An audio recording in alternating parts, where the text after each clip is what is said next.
Hello and welcome to C++ Weekly. In this episode, I want to talk about C++ 26's saturating math operations. And these things are pretty darn fascinating to me. I feel like they have some real potential use for safety, critical code where you really want to be assured of the correctness, and I think also a real possibility application in embedded kind of work. So be sure to stick around for this one. Again, this is coming in C++ 26. It has been approved by the committee, and we do have support for it, at least in GCC trunk at the moment of the recording of this episode. This is in the numeric header, and I'm also going to pull in some standard int support of some sort so that I have things like uint8t. I'm going to demonstrate this at the moment with some static asserts because this is totally 100% const expert capable, of course. If I have a uint8t, this is the value 140, and I want to add 140 to itself, that is going to give me the result of 280. Now, unfortunately, in C++, these things are going to automatically promote to an int, and you will actually get an int with the value 280, and that's not what I want at all. I want to do an 8-bit add. But I also want to do an 8-bit add without overflow for the sake of this example. So I'm going to do a static assert, and I'm going to do a saturating add of the value 140 to itself. This is going to return back to me a uint8t that is guaranteed to not overflow. So if you know your sizes, then you know that that value must be 255. And you can, in fact, see that it is. It will be interesting, and I haven't looked at this yet, to see what the actual assembly looks like.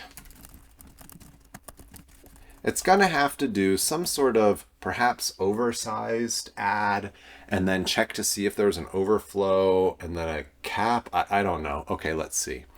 So it's going to add these two values together, and then it's going to move -1 into EAX. So this is doing a 32-bit add. And then a conditional move on NC.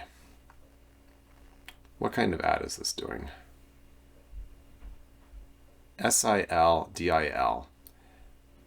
Let's double check some stuff here. This is one of my favorite charts on Wikipedia if you've never seen it before. This is all of the named registers in the x86 architecture, and it's just kind of fascinating to see how things have grown over time.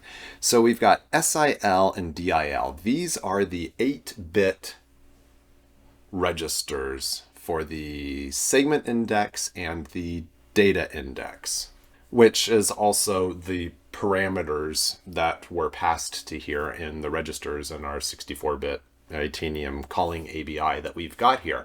So it is doing the add, the 8-bit add regardless, and then I believe it is saying a conditional move on the case that there was a carry. So if there's a carry bit set, then it knows an overflow occurred, and if the overflow occurred, then it clamps it to 255.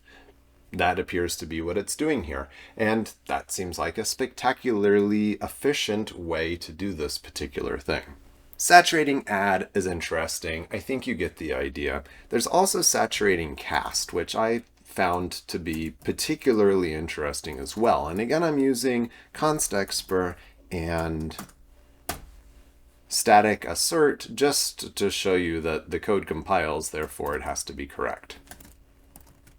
I have made a uint16t that is the value 33,000.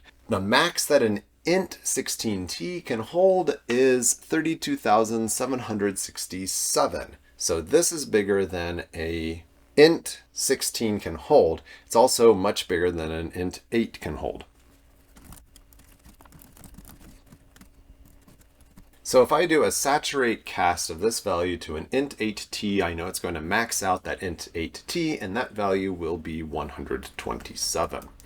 If I were to do a saturate cast to a uint 8t, then I know it's going to max that out at 255. And if I were to do a saturating cast to an int 16t, then I know that that is going to max out at 32,767.